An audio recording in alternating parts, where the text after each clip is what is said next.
नमस्कार मैत्रिणींनो, माझ्या न्यू ब्लॉगमध्ये तुमचं सर्वांचं स्वागत आहे। आज मी करणार होती मसाला भाजी।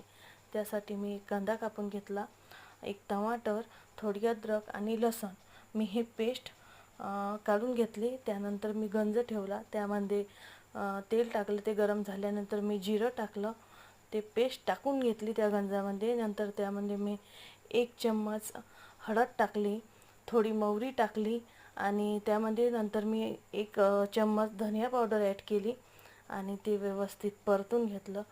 व्यवस्थित परतवल्यानंतर मी थोडा गॅस कमी केला होता, कारण जास्त गॅस असला तर ती ग्रेव्ही जळते।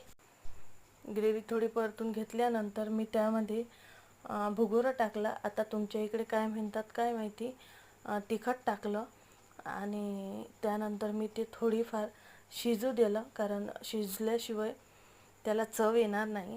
आणि त्यामध्ये मी ते ग्रेव्ही शिजल्यानंतर त्यामध्ये मी आम्ही जो मसाला वापरत असतो गोडा मसाला, तो मी त्यामध्ये ॲड केला आणि आता ते जोपर्यंत ग्रेव्हीवर तेल येत नाही तोपर्यंत आता मी त्यामध्ये ते शिजू देणार आहे। ग्रेव्ही अशी मस्त शिजली आणि त्यानंतर मी इकडे तोपर्यंत टमाटर चिरून घेतले होते। टमाटर चिरून झाल्यानंतर ते ग्रेव्हीमध्ये थोडं पाणी टाकलं आणि आता त्या ग्रेव्हीला थोडी उकळी येऊ दिली। भाजीला उकळी आल्यानंतर त्यामध्ये मी टमाटर टाकून दिले। आज अशा प्रकारे मी मसाल्याची भाजी केली होती। कशी वाटली तुम्हाला नक्की कमेंटमध्ये सांगा आणि सबस्क्राईब करायला विसरू नका। बाय।